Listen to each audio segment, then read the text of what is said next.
घर का निर्माण हो चुका है या आपने बनाया हुआ फ्लैट कोई लिया है या फिर आपने कोई पुराना मकान खरीदा है और उसे रिनोवेट करके अब आप उसमें गृह प्रवेश करने जा रहे हैं।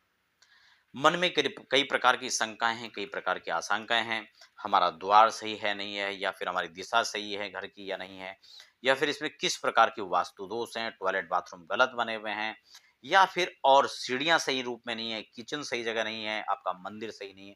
तो अब क्या करना चाहिए?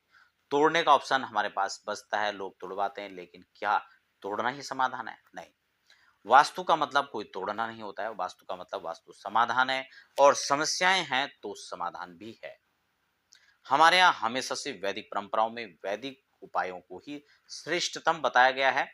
यानी उसमें एनर्जी को एक सही स्थिर करना, सही दिशा की ओर ले जाना, और उन चीजों का स्थिर समाधान के रूप में उस चीज को देखा जाता है, जिसे हम वैदिक रेमेडी कहते हैं। अब वह उपाय क्या हो सकते हैं? क्योंकि फ्लैट में वह एक निश्चित स्थान पर बना होता है, तब हमें क्या करना है? पुराने घर में भी हुआ एक अपने आप में एक आकार पहले से, अब हम क्या कर सकते हैं? देखिए, ऐसी स्थितियों में हमारे लिए कुछ उपाय बच जाते हैं। वैसे मैंने आपको वास्तु के चैप्टर में, आप प्लेलिस्ट में जाकर चेक कर सकते हैं, आपको बहुत डीपली एज स्टूडेंट आपको समझा है, आप उसको समझ सकते हैं, आप उसका लाभ ले सकते हैं। क्योंकि हर दिशा का एक अपना स्वामित्व होता है। वास्तु के अकॉर्डिंग और गृहस्थितियों के हिसाब से दिशाओं के दिग्पाल कहे जाते हैं, जो वैदिक पूजा में बताए जाते हैं। आपने देखा होगा, कोई आपने स्पीच या कोई कार्यक्रम हमारा अगर देखा हो वास्तु से रिलेटेड या वास्तु शांति से रिलेटेड, तो उसमें हमने शायद आपको ये बात कई बार बताई है। अगर लगातार आप हमारे कार्यक्रम को देखते हैं तो आप इस बात को समझ रहे होंगे।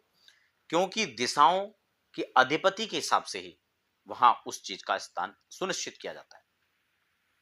अगर हमारा किचन, उदाहरण के लिए हमारा मंदिर अगर एक विशिष्ट सही स्थान पर नहीं है, जैसे कि मैं आपको बताऊं कि हमें मंदिर के लिए उपयुक्त स्थान पूरब माना जाता है या फिर ईशान माना जाता है, लेकिन हमारा मंदिर तो ईशान में भी नहीं पड़ रहा है, पूरब में भी नहीं पड़ रहा है, तो क्या करें?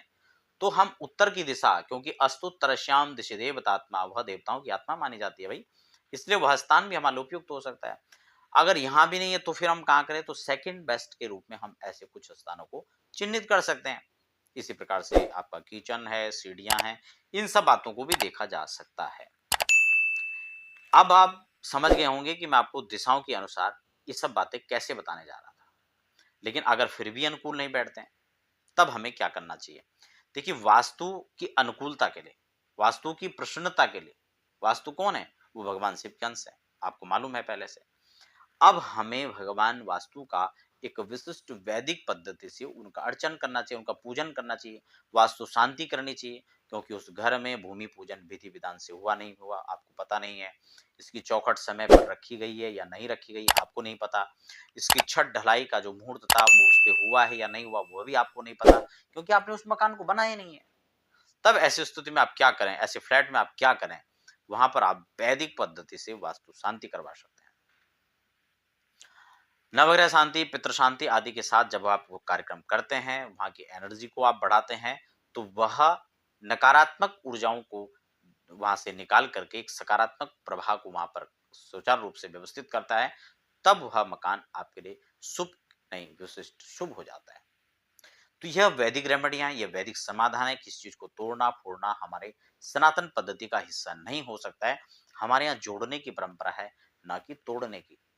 इसलिए संक्षिप्त सरल समाधान की ओर बढ़िए, न कि अंधविश्वास की ओर।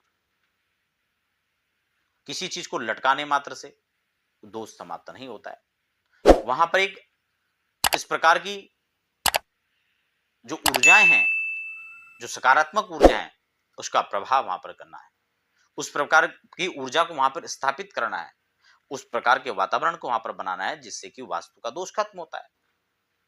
तो आशा करता हूं बात आपको समझ में आ गई होगी।